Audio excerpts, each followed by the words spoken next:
My name is Larry Haun, and in 1990, Fredericksburg Baptist Church was challenged by our associate pastor, Jeannie Anderson, to be able to see a significant homeless population living in the city. And she challenged our church to open up our fellowship hall on Caroline Street to begin a clothing ministry and a feeding ministry.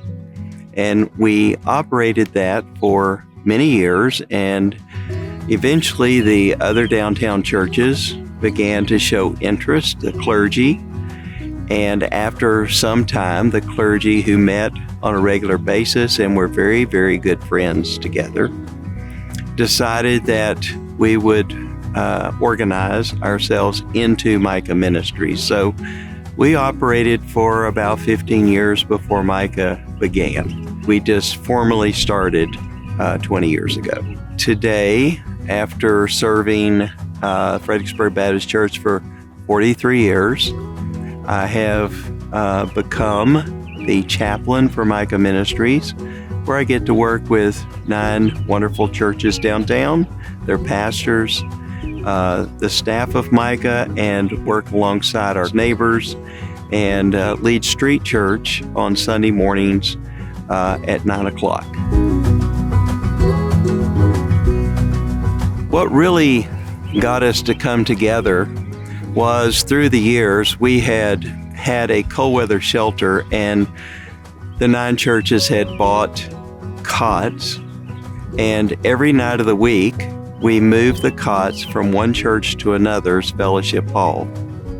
And we just kept moving them and taking care of people. And the more we came to understand who our neighbors were, the more we worked, we thought, this is really getting hard. And so a shelter was begun in a location in the city. After a while, that location was no longer available, and the city began to look for a new site, which is now the Thurman Brisbane Center. And of course, it has now taken on its own new life. And it was at that point that we began to come together and look at the more chronically homeless person, and began to look at ways that we could work them through having their own identity, their own identification card, birth certificates, and qualify for services, and help them to be pulled up into a life, not to be forgotten, not to be unseen.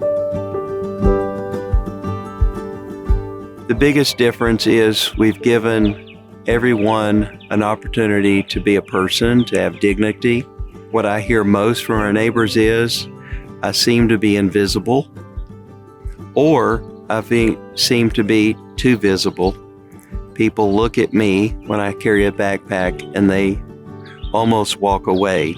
So being able to become a person, even today, to be able to eventually work yourself back into a church, coming to street church, become familiar with church again after being away from it a long time, and then sometimes being welcomed back into another church with the courage it would take for them to do that, is very rewarding.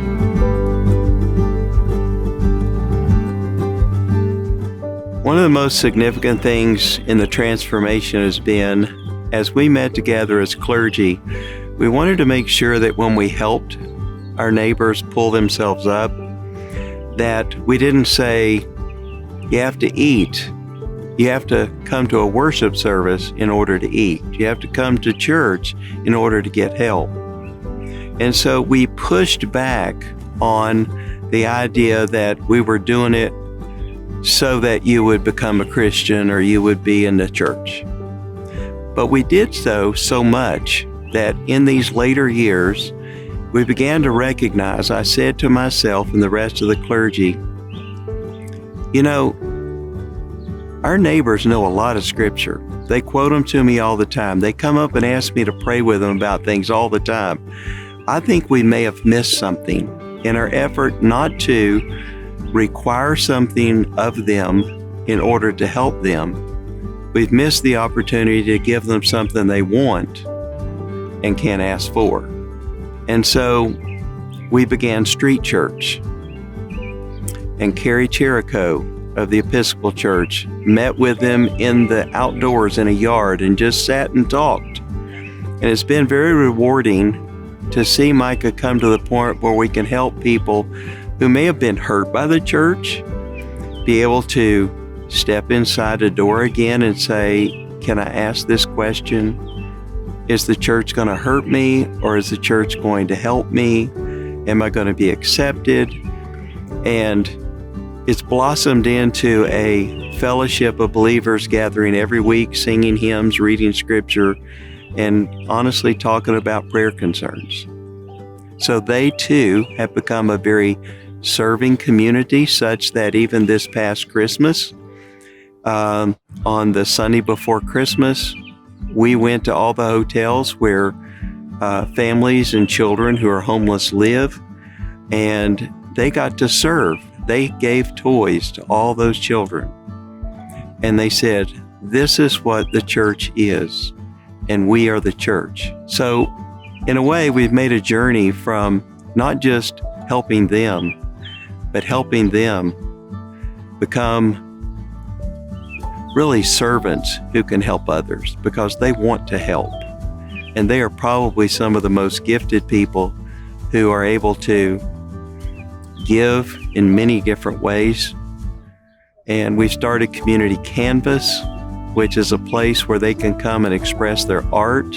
They can paint, they can do digital art, they can knit, they can have quiet time, but they come every week and spend time and then use those, some prayer shawls, to take and give to their homeless friends in the hospital and say, I made this at Community Canvas. We prayed for you, and here's your shawl. And see the person who's on the street take that prayer shawl and wrap themselves in it in the hospital room is extremely rewarding.